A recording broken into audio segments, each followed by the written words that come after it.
Everyone, welcome. Okay, so good evening, everyone. Welcome to join us this very enlightening seminar titled "From an International Student to Epidemiology." We are so thrilled to have all of you to join us virtually. And I am Maggie Han. I am a managing director of the CNIW. So the CNIW, it is a nonprofit organization in Canada.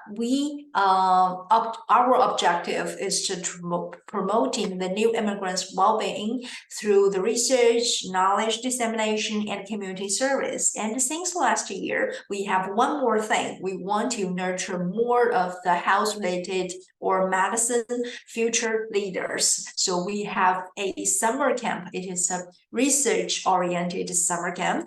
And today's seminar is actually one of the series of seminars that during this summer camp. And we hope we can present a lot of professional people, either they are from academic world or from the first front row workers, or like Ishor, today's our guest speaker, as a public servant in public areas. So no matter what, we hope that we can just broaden the horizon for all the students or the youth who are interested to have your academic or career in this broad field. And we know Canada is a melting pot of cultures. So every year, thousands of international students started their journey to come to this beautiful country in pursuit of the higher educations. And I was an international student years ago, so I know the transition from an international student to a professional in one desired field is not a small thing. It's no small feat, especially in a very specialized sector like epidemiology. So tonight, we're going to explore that inspiring journey, and we are so happy to have our distinguished guest speaker tonight, who is Ishor. And so Ishor, I think a lot of people saw our posters. He moved to Canada from a very beautiful country, Nepal, which is also located in Asia. And also he graduated from the Memoria University, and currently he's working as a research epidemiologist at the Ministry of Health Regina. So he joined us very remotely.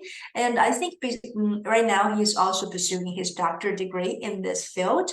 And besides that, he has done a wonderful other research and a volunteer job for a great international organizations. So I think tonight we're going to have a very interesting and inspiring story journey shared by Ishor. So without further ado, I would like to welcome him and give the floor to him, and let us just start our wonderful and very knowledgeable night in a beautiful Saturday night. So welcome, Ishor.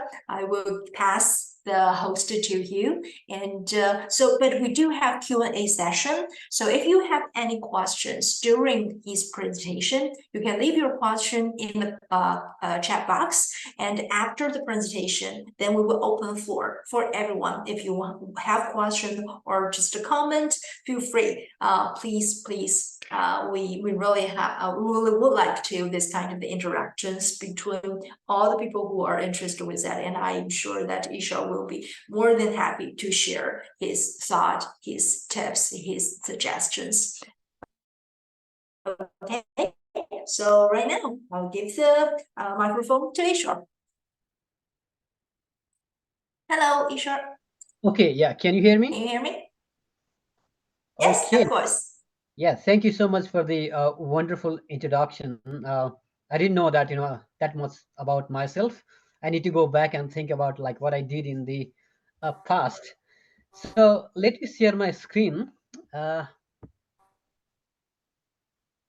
and the presentation might be boring because I'll be talking about me. So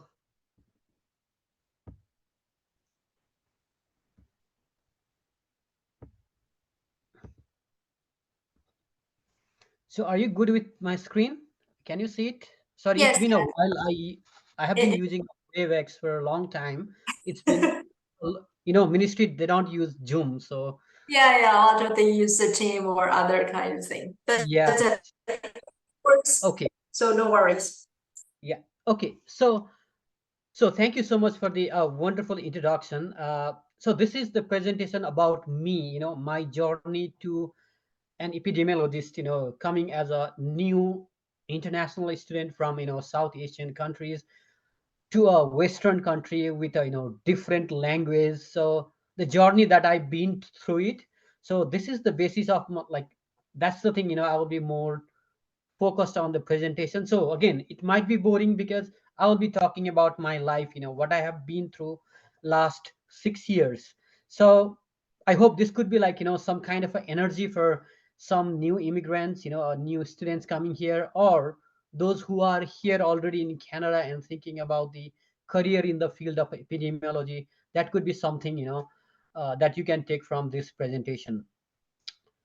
Uh, Again, I don't want to make this presentation a very formal kind of a presentation. So if you have any questions, during the presentation, you can, write on chat, or even you can raise your hand so that, I can stop my presentation and we can, discuss. Because I would say, this is not a very formal kind of a presentation. Rather than I would love to have a more, discussion on my journey. So as usual, I like to, acknowledge the land where I am from where I'm currently speaking from. Uh, like Canada has always been a, place for the immigrant, but there were already people, indigenous people, First Nation people that have already been here. So either we might be a new immigrant or the old immigrant, who came maybe 100 years ago, but most of the population is very new in Canada. So that's why I like to acknowledge the land. As we gathered here today, I acknowledge that I'm speaking from the Treaty 6 territory and the homeland of the Métis. I pay my due respect to the First Nations and Métis ancestor of this place. So, okay, again, looking at this presentation, anyone might think that, I'm talking about me only, looks like I had a well planned of my career. I thought I'll go to Canada, I will do this thing, I'll do that thing, and then I became the epidemiologist. No, it was never planned like that. I happened to came to Canada, and then, my choices depends on whatever comes in my plate. I have a two plates, whether do I choose this one or do I choose that one? Because I didn't have a plan to go, I never had a long-term plan.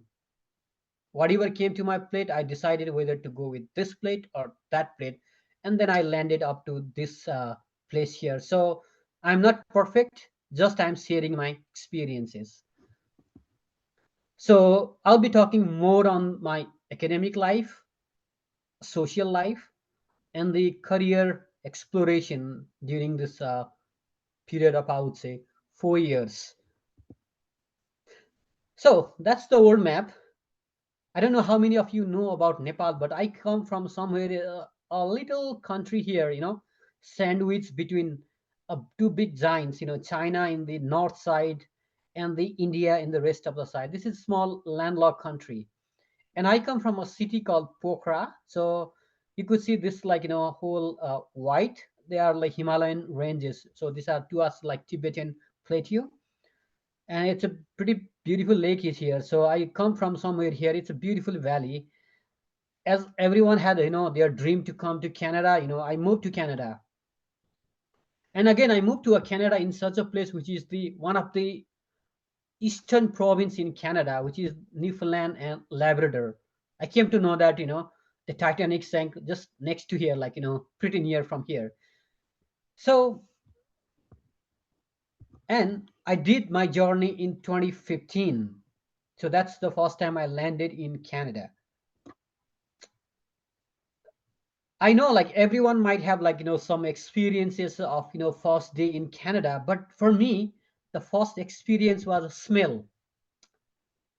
The first day, the time I landed at the international airport, I had a, different smell. And later I came to know that the smell comes from the coffee from Tim Hortons with its items.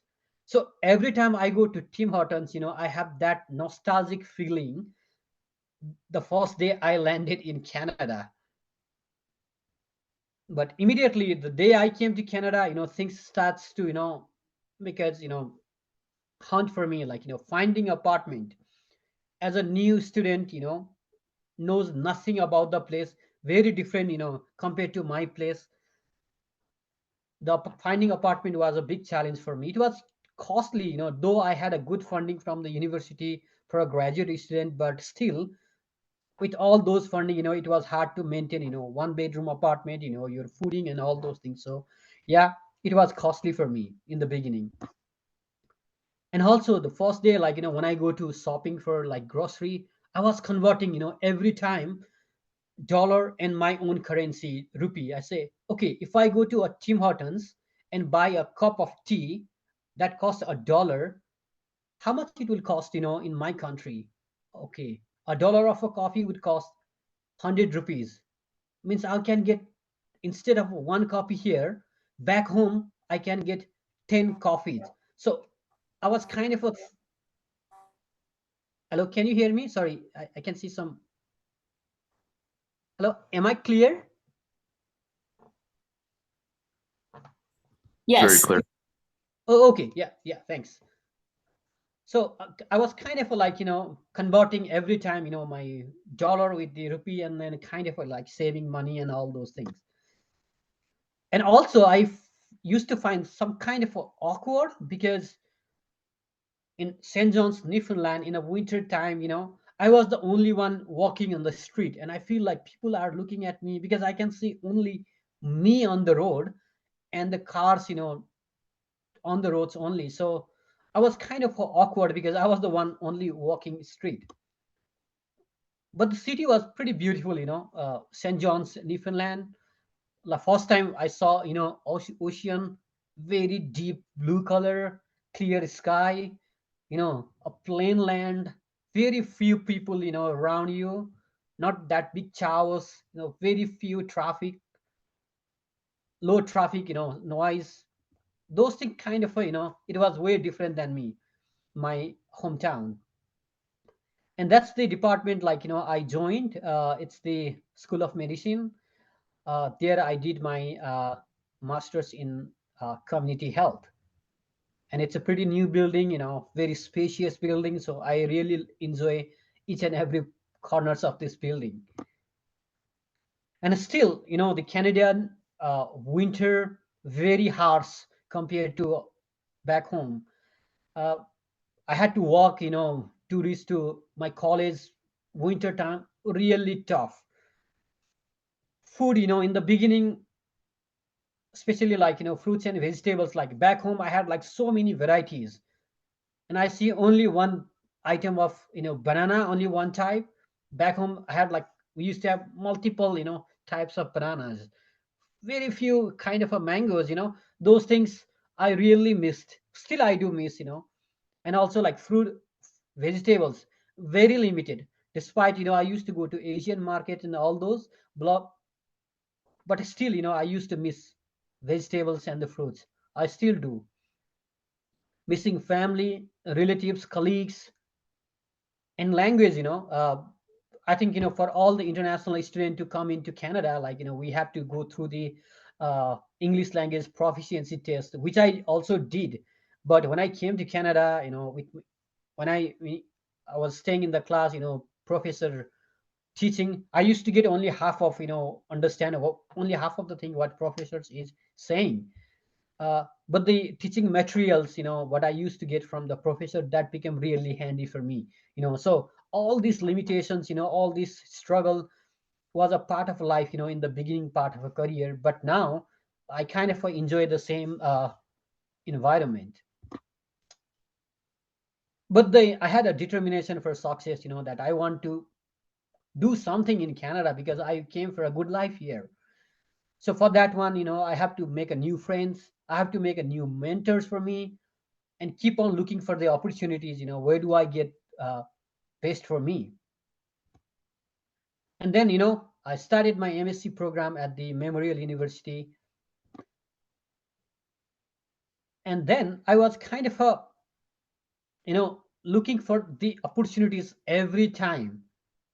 The only one thing that I have to do is like, I need to be close to my mentor, my professor, and I was always hungry for, looking for the research project opportunities. I don't know how many people you have a background in the, already interested in the research area or those, but I had some background back home. So when I came here, that was my target. I was looking for the opportunities. What I need, I know it, but I don't know how to get it. So that was something, I was exploring for. So always hunting for the research opportunities, like, can I get the research project if I go with that professor, or if I link with that professor, I can, involve in his projects. And I was having my own project because I was a master's student. I have to do my own thesis. So I was looking for a grant for my study. How can I get a grant? How can I get a funding for my studies? Luckily, I was pretty, successful to get a couple of grants for my study.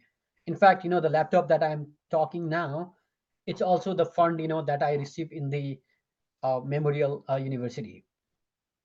I was always looking for the travel grant. For a student, travel grant is a huge, bonus, because if you get a travel grant, you get a free travel in any parts of the world. So I got the opportunity with my research. I got a couple of grants, went to states, different cities in in Canada, Europe, without without my own expense, because I was getting the grant. So as a student, I keep on looking. I still do. And scientific publications, I have always been trying to do best in terms of, like, writing papers, getting involved with the colleagues, seniors, who have been working in a different project. Give your own expertise in that particular research. Get involved yourself, so that you will have more and more publications, more and more exposure for your upcoming career.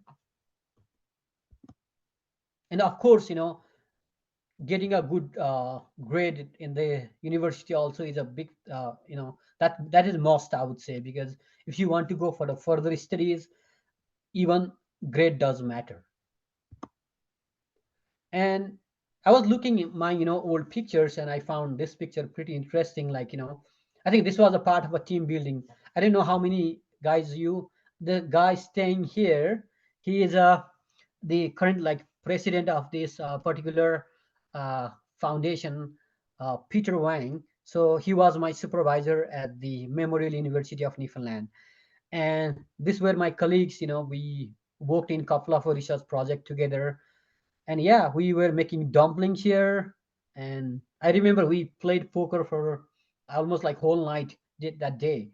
So yeah, getting close with your friends and all those things really makes sense. And then I was done with my MSc program, and I was awarded convocation award for the best student for that academic session, because of the publications which I did, and also the social work. I used to, though I was a student, I always used to get involved myself in the different social work opportunities, going to temples, going to church, helping with the, like, food distribution and all those things. And as a student, if you go to, like, those places, you get free food. So yeah, why not? So I used to go to for free food, but also do my own volunteering activities. And knowledge translation, uh, so whatever research findings, I was working on the dietary inflammation and the risks in the colorectal cancer and all those things. So what I was kind of doing is, like, translating my own research to a general public, going to long-term care and talking about the diet patterns, going to community or schools, and talking about the dietary pattern, healthy diet, all those things, how a diet can be a preventive measures, or a diet can itself be a risk factor for different chronic diseases. So for all this contribution, I was awarded the graduate student award. And then, all these things, being a student, coming from a different place, not having many friends, you know weekends lonely, winter very long, what to do outside, nothing to do out of the nothing to do, nothing to play. For me, like personally, like, I used to go like sometimes for the, swimming and all those things indoor, but I was kind of I had a time, so for that one, I started during the same time I started working in a restaurant. uh, and I did not realize that, after 1.5 years of working in restaurant, I became a sushi chef, a guy from South Asian country making sushi in the restaurant. Sometimes people used to say that, okay, sushi means it's something, that is made by either Japanese, Korean, but Asian guy making sushi was a fun sometimes. But yeah, I knew this Eastern Asian cuisine, started enjoying like Korean, like this is like kimchi jjigae, bibimbap, kamjatang, and also learn, a couple of words in Korean language. So yeah, that was fun. And I ended up having a MSc degree, as well as being a sushi chef from Newfoundland, St. John's. So done with MSc program. So as an international student, what do you have an option? Because your family has an expectation back home, because now my son has finished study, what he will do next. Now for yourself, your study permit is expiring, what to do? Now you hear about, like, you need to be more stable in Canada, you have to have a permanent residency, what to do? So either you get job, or you need to have a PhD, because I had an interest of PhD. So I had a two option: either get a job or get the PhD. And always, I had a, I was following, reality of a Canadian dream for all the immigrants, like, how to get permanent residency, ever changing policy of the, immigration of Canada for the student, like sometimes CC, sometimes, so many streams are there. Every time you have to be updated with those things, but I decided to go with my doctorate degree at the University of Western Ontario, London. So the one of the reason was, I was awarded with a pretty good, a prestigious Ontario Trillium Scholarship. I think around the Ontario, only 60 people get it a year. So I was one of them. So yeah, and that started my journey of my PhD in Canada. In the meantime, because getting older, finished, some level of education back home and starting a new career in Canada, I was getting, age. So I thought, okay, it's time to get married. So I went back home, got married. So kind of was starting my own, new PhD life, new married life, things going hand in hand.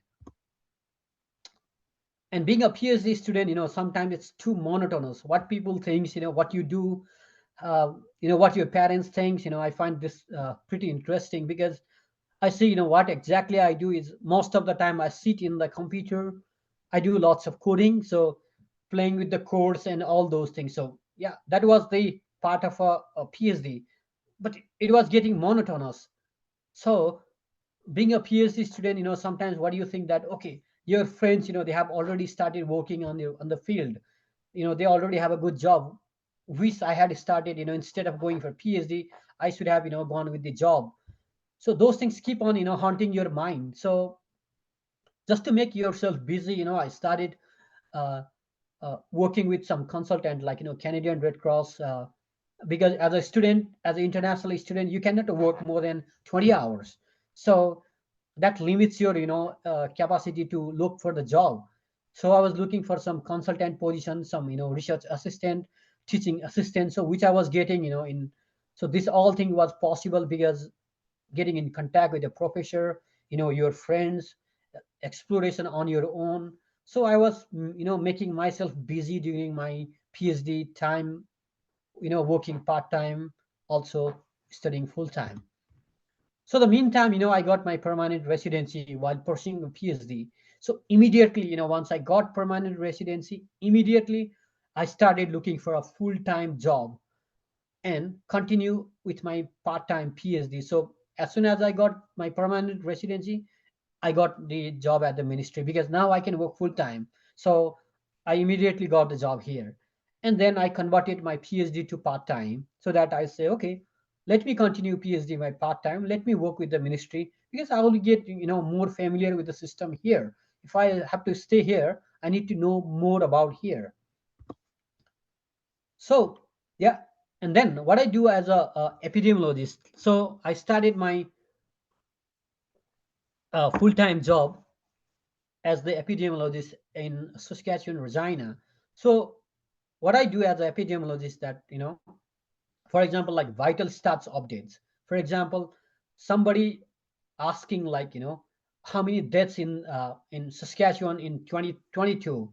So I have access to all those data from the ministry level. So I prepare a report and deliver them, how many births happened in last 2023, how many stillbirths, all those things, and we do lots of things on the disease surveillance. We talk about the chronic disease surveillance. We do communicable disease surveillance, immunization surveillance, like, how many uh, people were vaccinated against the COVID in, last week, or how many people, children are vaccinated amongst by the, measles. So all these things we do. And one of the major chunk, in my portfolio is working with the administrative data linkage. For example, you are a student in the university and you want to do some kind of a research. For example, medication adherence, or the healthcare service utilization amongst new immigrant in Canada.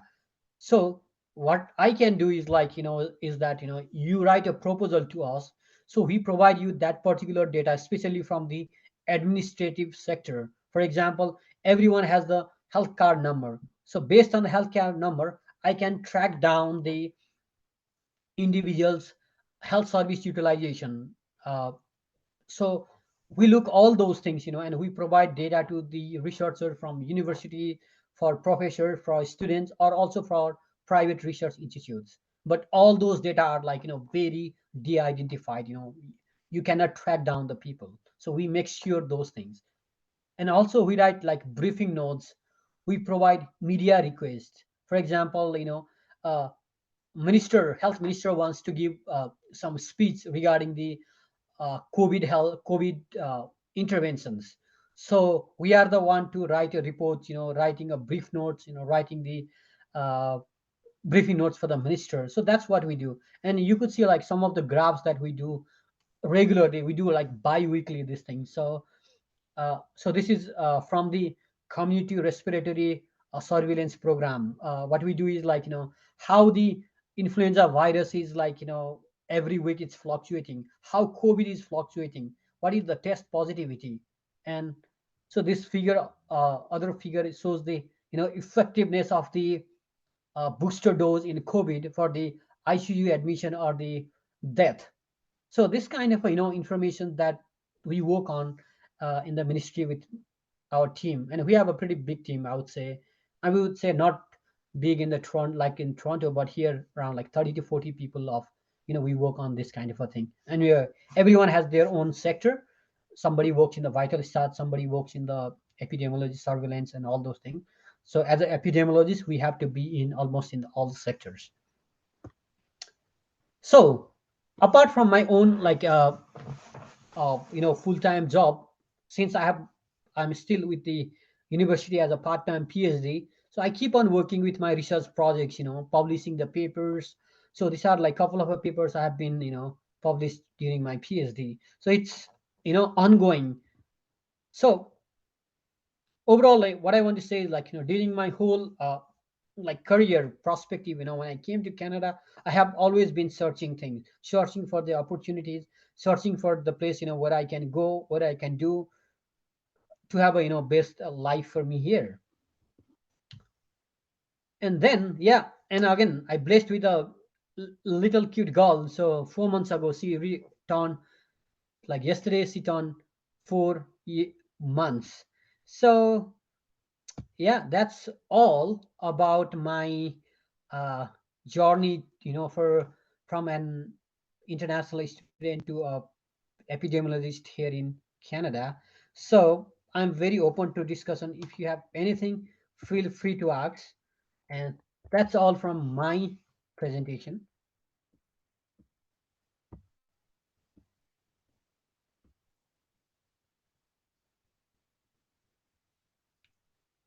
Yeah, if you have anything, I can see few chats. Okay.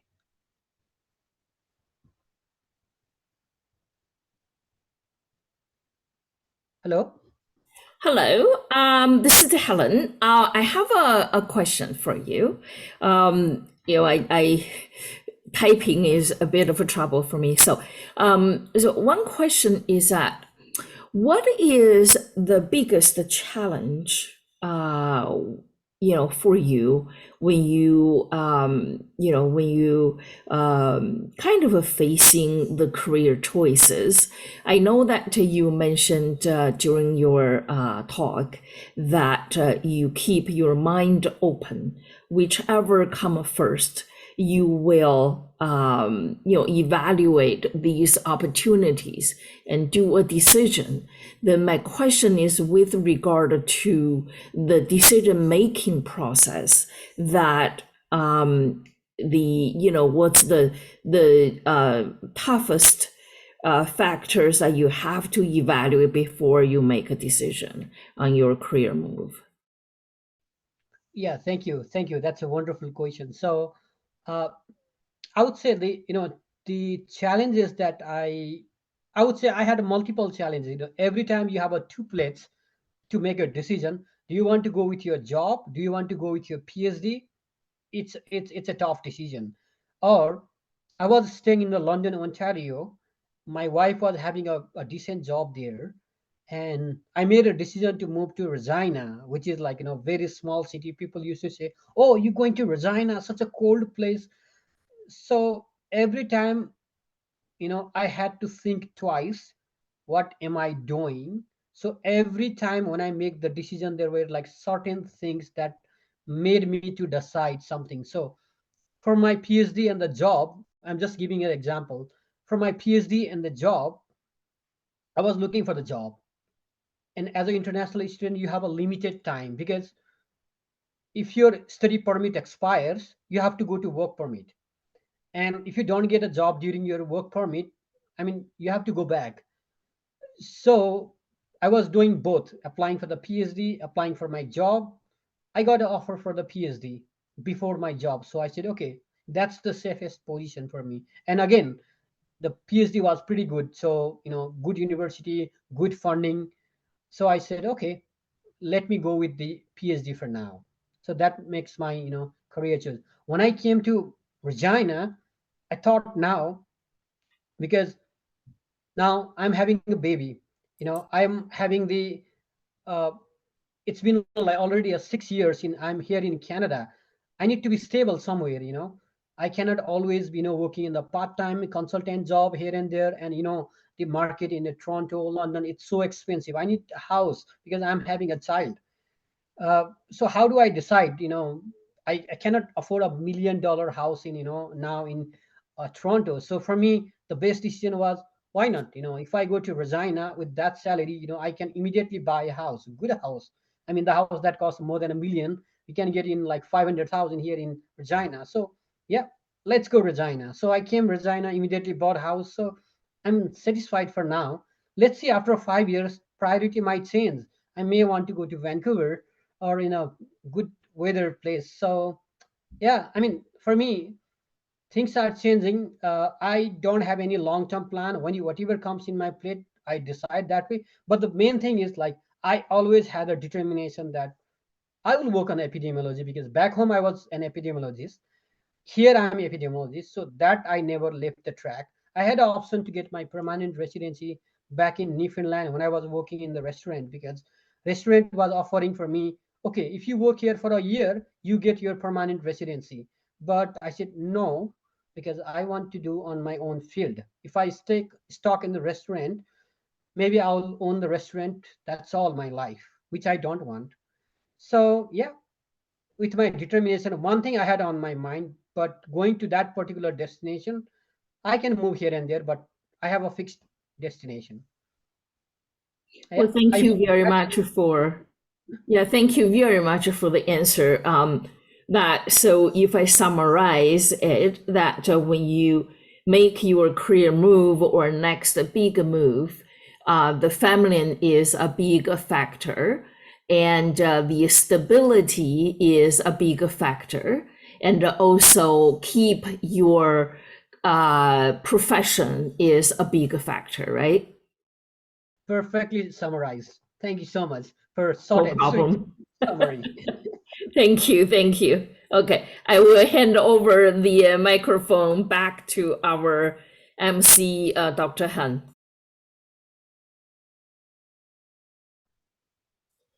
Sorry, Dr. Hang, you I can't hear.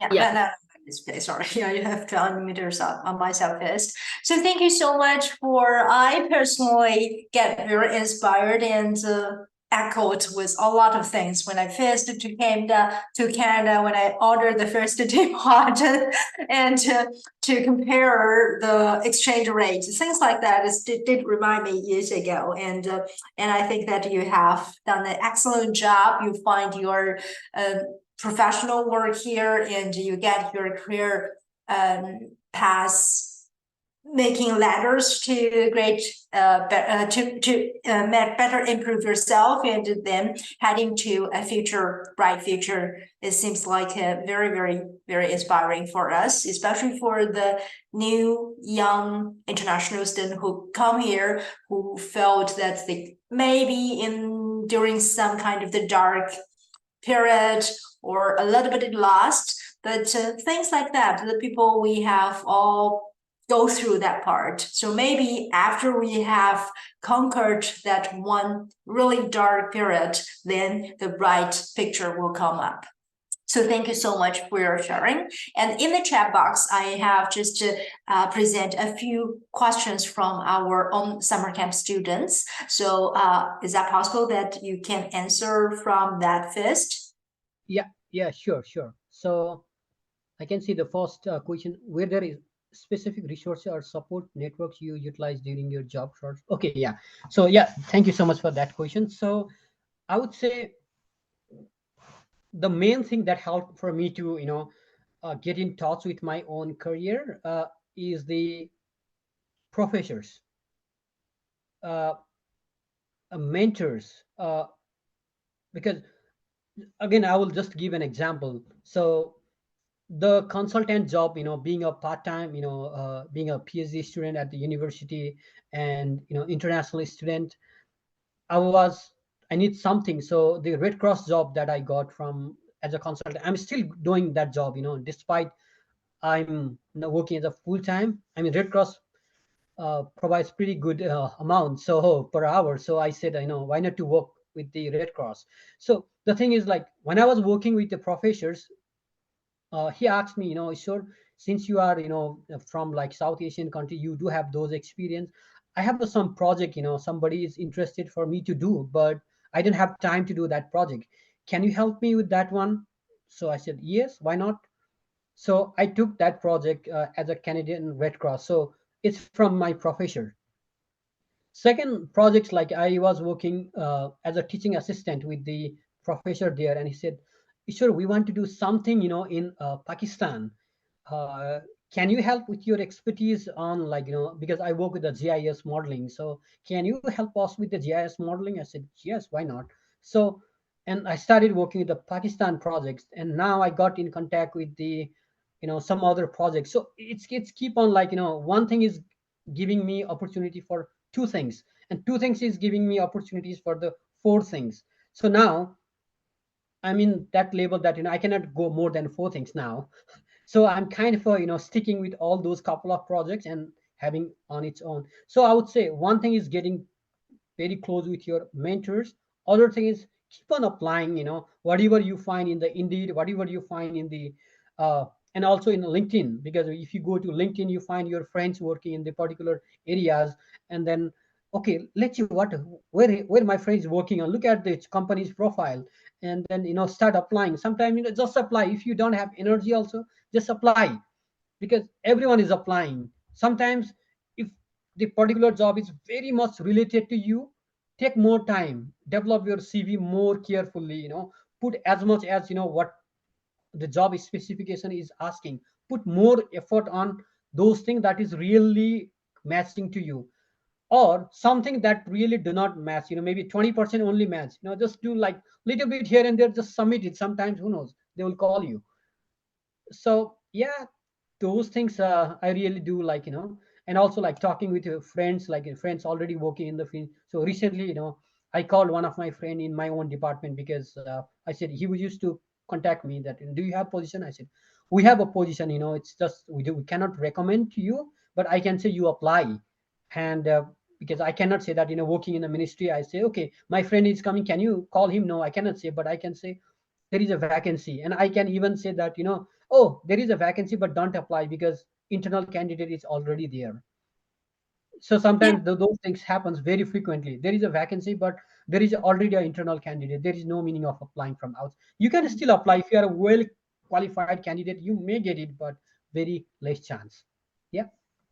Yes, thank you. And I think we probably could leave the advice part in later time. So let's talk about the skills. So what are some of the skills on quality you think it can help you or help us to become a successful epidemiologist? Okay. Again, that's other wonderful question. And now I think, to be honest, I would say it all depends where you are working as an epidemiologist. If you work in the pharmaceutical companies, uh, being an epidemiologist, also your particular strength might be heavy there. Working as a epidemiologist at a ministry level, I would say we really do not need to have a, you don't need to be a very, big epidemiologist. If you know a basic things, doing some descriptive analysis, or writing a reports, you really don't need to have a big analytical skills. But if you go to research institutes, you may need to have those skills, like doing some sort of a very high level of analytical uh, statistics things. Or if you are going to, so it all depends where you go. But the basic thing is, what you need to know, what you are doing, what you think you can do. You need to be very confident, that, and you need to be assured yourself that what I am doing, it's correct. So but in general, I would say currently in this world of epidemiology, you need to know good statistics. That's one skill. You need to be very good with the codings, mostly I would say, like using the softwares. For example, I personally use SAS a lot, but most of the organization now, they are seeking for R. So if you have a good, hand over R coding, that's pretty good. Or other, like MATLAB and all those things are there. But for especially for epidemiology, still with the ministry use SAS a lot, but they are transitioning to R. uh, so if you are handy over statistics and the software tools, and the concept of, basic concept of epidemiology, I think that's a good skill that need to have. Thank you so much. And I think the next question is more relevant to you, is that can you describe a typical day in your roles at the Ministry of Health? And I think a lot of people do have a great interest to working for a public sector. They think it is paid okay, the job is stable, but is it this true, or is there any kind of the challenging part as well? Okay, again, that's again a very relevant question, and I can share experience of one of my colleagues. So he's a Chinese by origin. So he recently moved from uh, Toronto to Regina here, and now he is a system analyst. Also, he's a, like, biostatistician, but he's a system analyst. So he was making pretty good money in the pharmaceutical company, but he said that I don't want there to work because money is good, but work is very hard, uh, and it's a contract job, But good thing with the ministry is that it's it's a permanent job. The pay might be lower compared to pharmaceutical, but pretty decent. Like, I wouldn't say it's low, but slightly lower than the pharmaceuticals might be. But the good thing is it's a stable job, and load is not very high. I would say sometimes we get, just like if we have a COVID like kind of a thing, we have lots of jobs. Like, I mean, lots. We get busy. I think during that time we had to work 7 days a week, and now I'm using that vacation now, and somebody wants to, so it all depends, during, like, especially like for our branch, we get really busy during the fall season. because all the influenza cases are coming up, all the influenza season coming up, he gets busy. And summertime we get bit lenient because even people, if people are sick, then we get busy. If people are healthy, if they don't go to hospitals, we are free.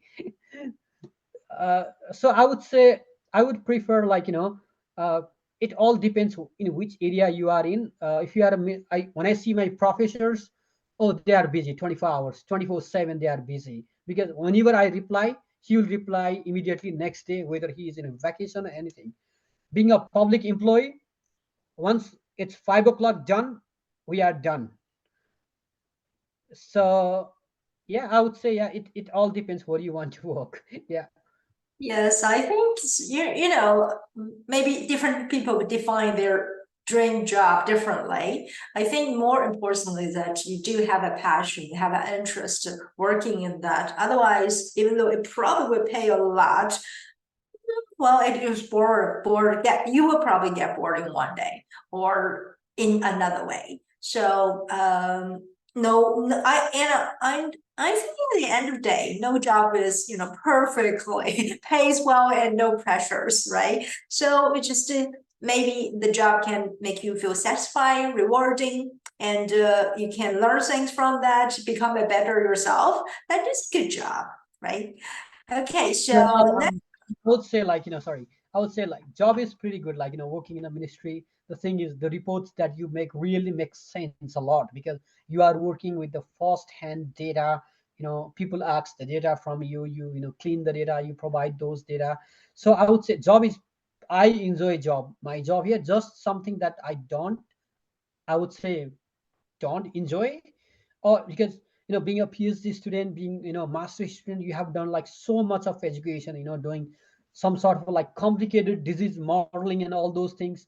But those is not, you cannot apply those things in the ministry because ministry just do a very basic things. So that's why I'm very open, because once I complete my PhD, I don't know where I will go, but Probably another different positions, I think. But the next question is quite interesting. So how does your international background benefit your job in Canada? Okay, yeah, again, that's a good question. I would say again, where I work, it depends. So when I work with the Canadian Red Cross, it helps me a lot because I can relate so many things, from back home to. So I work with the, uh, Canadian Red Cross works in partnership with their Red Cross from a different country. So I work with the South Sudan Red Cross team. So in Sudan, there are so many things, very similar back home, back to my country. So it makes a lot of sense for me working in the international levels, especially in the low and middle income countries. But with the ministry, there is a very limited things, that being an international, I can apply, because sometimes I feel like I know nothing, because healthcare system, it's a very new for me here. It's so hard for me to understand, how the healthcare system works for me. I'm international student. I did a study in epidemiology, but I was never exposed with the healthcare system and all those things. Now that is a big challenge for me working in the ministry. Now I'm getting familiar. I'm way better to understand level, but that was something big challenge for me in the beginning because I never understand a simple thing. How a triage work, I had no idea. Back home you just go to a private clinic, say, okay, I'm done this thing. But here you have so many waiting. You don't understand why there is long wait. So all those things, it was a big challenge for me. Again, to summarize it, if I'm working at the international project, it really helps. My back home experience helps with me, but working with the ministry, yeah, I would say very limited. Very interesting. And I think, oh, is there were there specific individual or events during your academic journey that were particularly influential or have impacts on you, either personally or professionally? Yeah, I would say, yeah, I would say not only in Canada, back, I think I always remember the person, back home. The professor used to say that, hey, sure, I met so many students, everyone is working on a different, big post. but hard to tell you that, I have never made a good professor, a good teacher. So I really want somebody to be a teacher from my own student. So I think that word really touches me, because a teacher wants somebody to be a teacher. And she was saying that, and despite she made a big people, like, I see, like, whom she made it, but said, I want somebody to be a teacher in the, future from my own student. So I think that lady made a really big impression on me. Thanks for sharing that. And I think probably right now you're doing the same thing for the others. Okay, and we see there is a question from Christina. So as a high school student, how to get involved in the community house?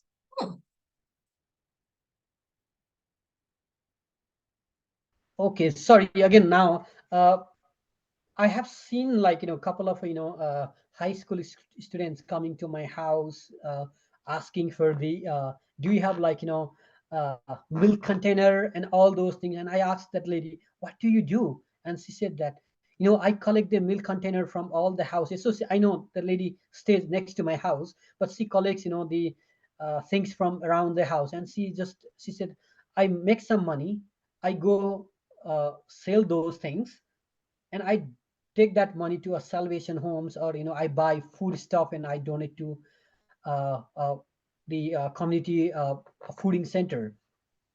So I think, like, being in Canada, I think there are, like, so many options. But for me, being from an international student, I had no idea. In fact, I went for those community organizations just because, staying alone and cooking food was, like, boring sometimes. So I used to go to those organization, like temples. Like, if you go to a Hindu temple, there you get lots of volunteer opportunities. You can wait in the line and serve food for the people, or go to some donation programs, like Salvation Army, just help them with them. I once went with the blood donation program. I was just helping with the people. So for me, I had a limited options because I knew, like, very few things. So I went to temple, distributing food, thinking that, okay, food is free for me, go and eat food there. So, and then, getting to know each other. So yeah, those things. But I think, there are many other opportunities where you can do. I see, like, from my own field, I can see you can go and work in the sick kids as the volunteer, because I went once for the sick kids. So there are many places. As a high school student, I would say there could be, but sorry, I'm not much familiar. Again, that's my limitation, coming at the old age in Canada. It is okay, but I think it's a really good question, because that we do have a summer camp presented by the CNIW, and CNIW and CNIW foundations. We have a lot of volunteer opportunities, either from the research part or the community service, and we welcome all the high school students to join us. In our summer camp, you can learn some kind of the research skills and to work together with our professors. So last year, I recall we have 2 students graduated from our summer camp. They are all high school students, but they got their publications in the international conference, just their findings during the 2 or 3 months. So it is a very impressive thing. This is a thing that you can contribute to start early as a scholar, So this is kind of the thing that what we do. And we are going to hold a in-person seminar. It is at the 26th August in the UT Scarborough campus afternoon. So everybody, if you're interested, you can mark it. So we have Professor Wei Xiaoling and also Professor Wang. They are all well-known public health scholars. They were going to share that even as a high school student or a college student, what you can do to get a little bit advantage to help you to better transit into a professional or a more advanced academic field in public health, in epidemiologist, this field. So I think just to be open, like Ishor, be open to any kind of opportunities that you can seize. And once you have that opportunity, make good use of that and learn from that. And just the one thing will lead to another, like Ishor, one thing like about to two, two lead up to four. Then you have a lot of things that you don't have to choose, or it is actually up to you to choose. So thank you. And another question, is there any one thing you wish someone had told you before starting your journey? What would that be? Okay, I would say, I think I was prepared, the thing is like, coming to Canada for the first day, you are already so much, either you are so much prepared or you are completely unprepared. So I would say I was prepared in the sense that, anything could happen. I have to be ready. And I would say like, I need to go ahead. That's all. Like, I would say like, I knew these things will happen like in the future. You have, just the thing is you need to have a patience. You need to go ahead. That's it. I think no one had to tell me, because I knew those things I have to be done. So I would say I can tell like anyone that, if you are looking for a journey, never get tired. Just, walk, run. That's it. I think that's the only thing I can suggest it. Yeah. Yes, don't stop. Keep on trying. Okay, there's a very interesting question from Thailand. Do you have any strategy to manage your emotion when they are not conducive to your actions or decision making? That is interesting. Very good question. Yeah, thank you. Thank you for the question. I would say if your mind is like free, lots of things comes to your mind, and if your mind is busy with things, nothing comes in the mind. So I would say the only option is to make your mind busy. Uh, for me, I started, studying, in the masters, working in the masters. I had some free time, and I was to think, okay, I don't know how is the culture in like from a Chinese community, but from Nepalese community is that, uh, your son is there, he's in the foreign country, means, he will be making some money, helping the supporting the family, those things. So I had a good funding at the university, like I never had to pay for any my tuition fee, my fooding, lodging, despite I had some free time. So I need to think about like, I keep on thinking, okay, I need to support my family. I think that could have given me a stress. But now immediately I thought, okay, I'm done with most of my coursework.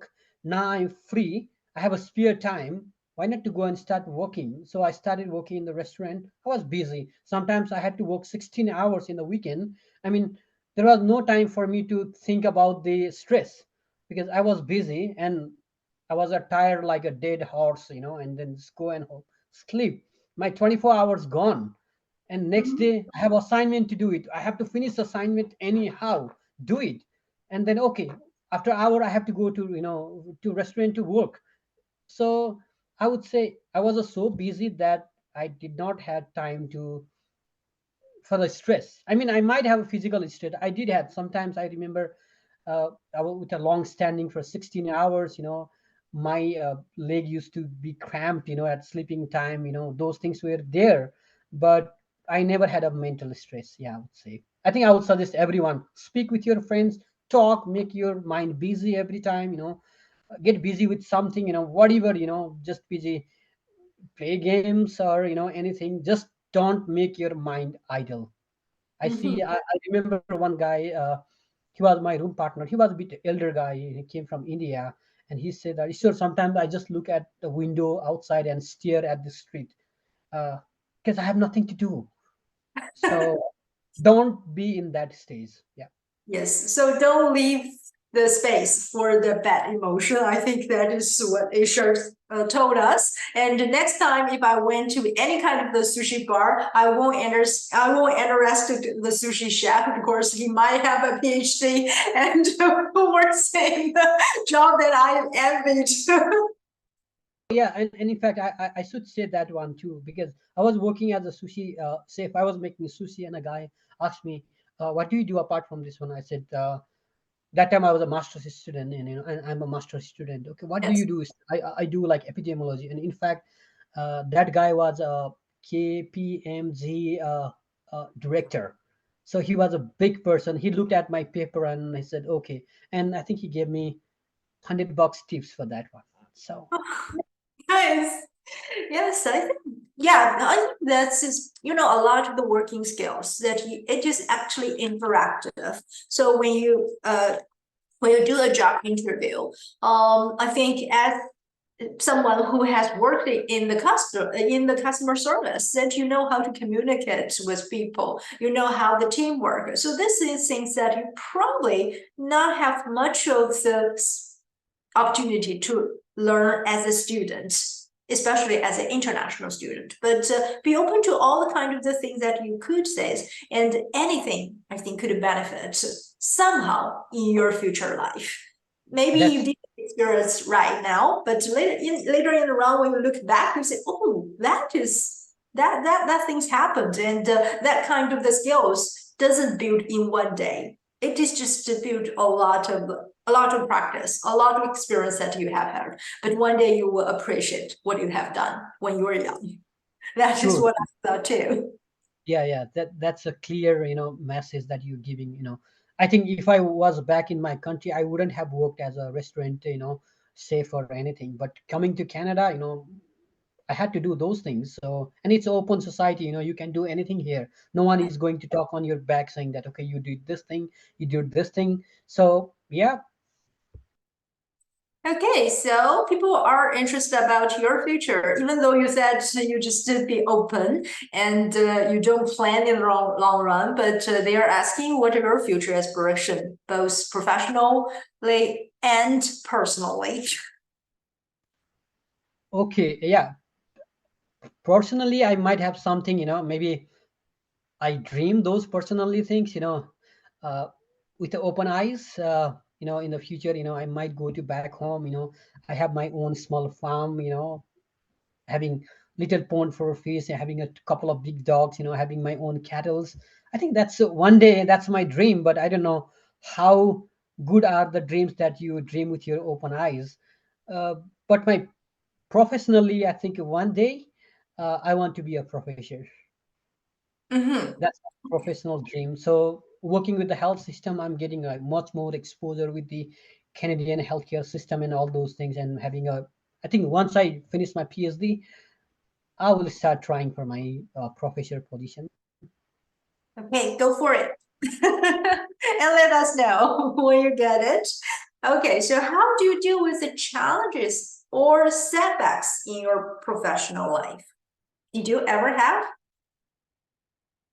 Uh, I wouldn't say setback in the back, but not that back label. Like maybe a little bit ups and down.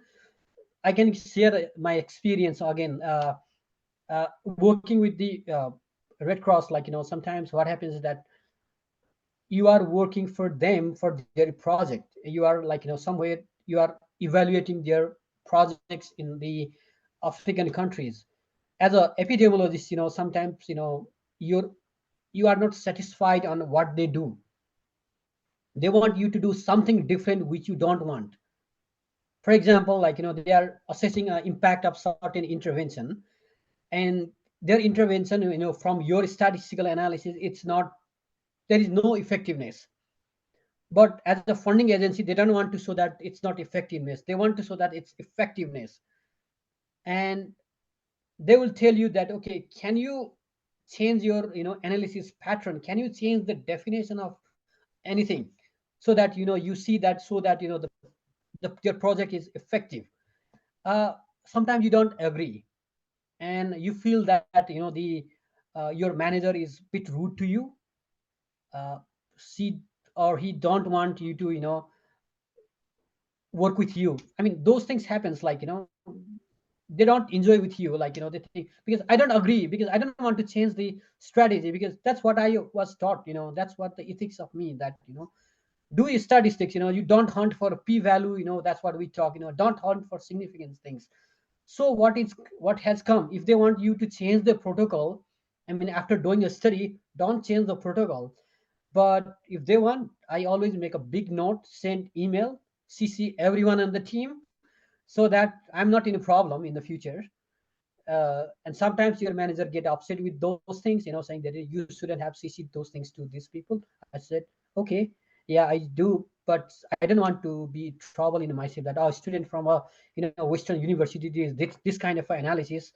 I don't want to do that one. So yeah, I mean those things happen with uh, working as a consultant, but not. I think that lady liked me at the end, and she keep on giving me different projects. So I think she may not like the way I work, but she likes the way I do. So yeah, Mhm. nothing big so far. Maybe I'm just 2 to 3 years in my career, so setbacks are yet to there on my way. Maybe in a couple of years ahead, but I'm prepared for that one. How's No, I think you're just very, very strong, and you know how to deal with things with logic, control your emotions, and things happened.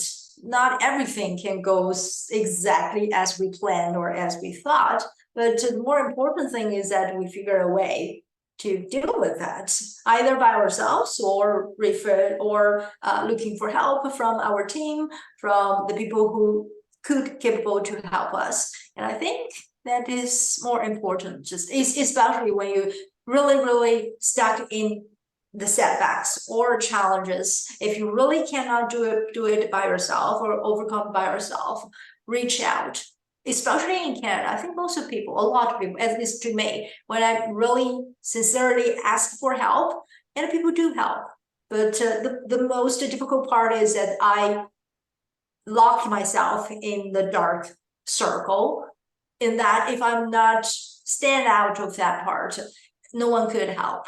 Even I tried, but sometimes personal power is a little bit weak at a certain age. So if you really think that I cannot do it, ask for help. People do out there, and especially a lot of the nonprofit organizations, and like us, we have mentors, we have the peer mentors, we have the people with the senior, like Ishor coming here to share his story, and we do have this kind of the sharing can inspire the people. So this is what we did. So thank you, Ishor, and I think we are almost the end of our seminar. So advice part. So knowing what you know now, what advice that would you give to international students or the people in Canada, young students in Canada who are interested to pursue in a public health? Yeah, thank you so much. Oh, okay, yeah, that's the so my thinking is like, again, I will talk from my own perspective because I really don't know, like, how to express things in the good way. But the one thing that I will say is that, if you are, thinking as a high school and thinking in the public health, specific stream that you want to go, uh, like in the current situation, you have to think more in the holistic perspective, because there is public health is related to almost everything now. It's not only about the human health. We talk about the one health, means animal health, all those things. So what I'm saying that public health is so diverse now. If you are good IT programmer, you are in information technology and you are a good SaaS programmer, you can be a public health personnel. If you are a good statistician, you don't have to be core from a biological science background. If you have a good statistician or good mathematics, you could be a public health personnel. If you are a economist, a good economist, no need to have biological science or anything. If you are a good economist, you can be a pretty good public health economist. So I would say public health is a very broad stream. If you are thinking to pursue a career in this area, think about which area you want to go. Do you want to go a nursing field, still the doctor, still a public health, you can go that line. You go to like economics, completely way away from the health sector, but still you can be a public health. So just think about it, and yeah, follow your steps, follow your step, look for the opportunities here and there, keep on searching, keep on searching, who knows, in the street you find somebody, who is on your own field. Maybe the person will be, you will be, one-to-one going together in the same way. Who knows? Just be open, talk with the people anywhere. I love to talk, in the street, anywhere. I don't mind talking. So just think about, like, I would say, yeah, public health is a huge field. Just a summary, it's a huge field. You can enter from any sector. I am personally from a microbiology field. Now I'm more in the human health. So I never talk about the bacteria. I'm especially on the chronic diseases now. So yeah, very open, very open. Just Mhm. it's a Yes, complicated market. So yeah.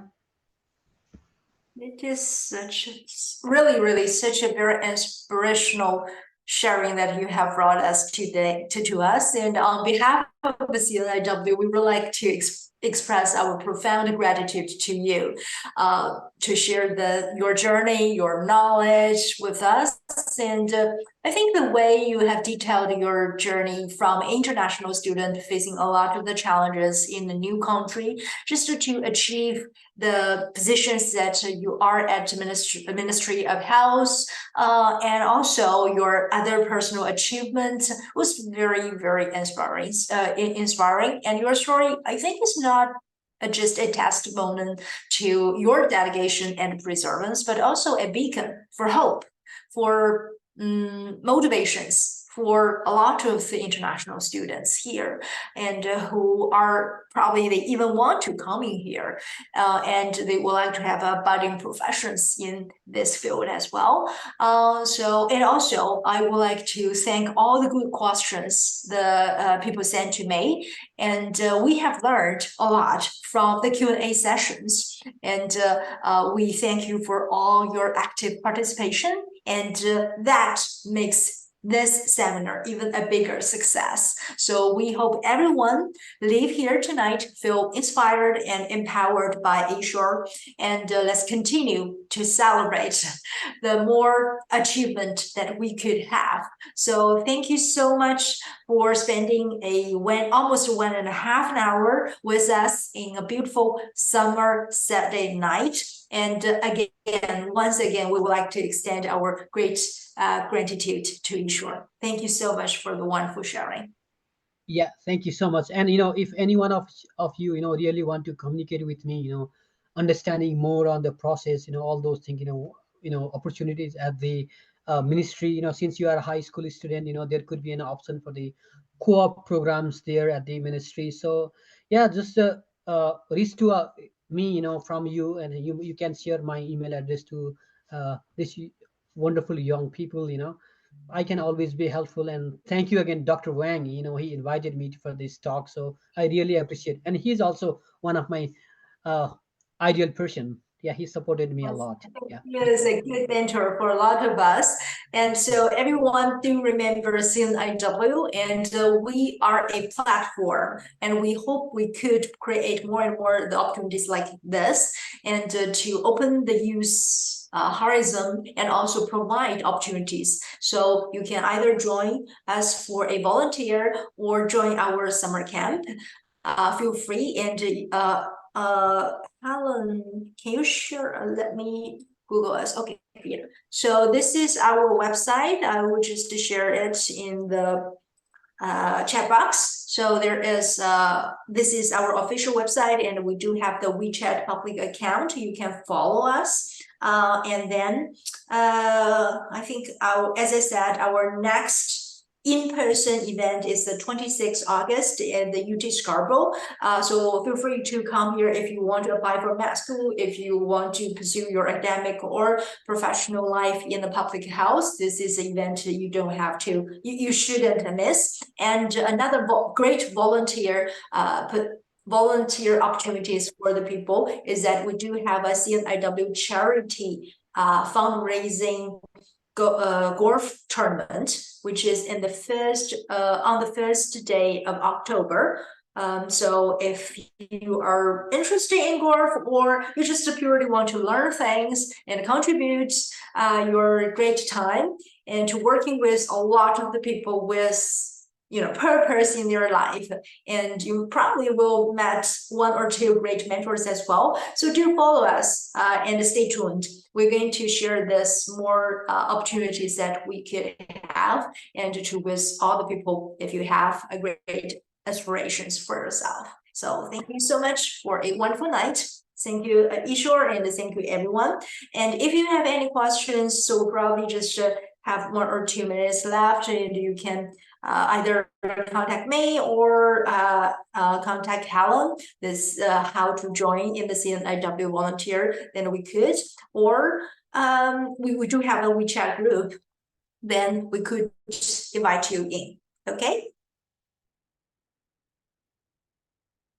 我用中文说一下，就是我们下一场的公益讲座呢是8月26号下午，在这个多伦多大学的士嘉堡分校的校区。那么不仅仅是我们 Summer Camp 的一个结营仪式，就是当时呢我们的这一期的 Summer Camp Student 将会向公众 present 他们的这个2个月的学习成果和研究成果。那同时呢，我们也非常荣幸的邀请到了这个加拿大的医学院的院士魏晓明教授，还有纽芬兰纪念大学和多伦多大学的教授王培忠教授，来给我们的孩子们去讲解一下他们自己的科研之路。那同时呢，大家如果真的对医学院申请感兴趣的，大家也可以来。那我们的这些教授都是非常有经验的，也可以给大家做一些实操性的指导。关于医学院的申请和医学院相关的研究的一些 opportunity 的机会。那么同时呢，我们在10月1号还会有一个慈善的高尔夫球赛。那么如果您的孩子想要做义工，那或者我们的家长朋友有打高尔夫球的，也欢迎大家关注我们。那么在我们的这个官方网站上呢，有具体我们的联系方式和报名方式。那么也非常非常感谢所有的朋友今天晚上在周六晚上这么宝贵的时间在线上参与我们这样的一场公益讲座。那么我们随后呢也会将讲座分享到我们的 YouTube channel， 我们在 YouTube 上是有一个 CNIW 的 channel 的。那大家呢如果错过了部分，或者也想把我们的这个讲座分享给其他有需要的朋友，也非常欢迎大家这个点赞支持加转发。好了，那非常感谢。So thank you everyone, and wish everyone to have a really happy, wonderful weekend. We will see you each other. 谢谢。Bye. OK，谢谢大家。Thank you.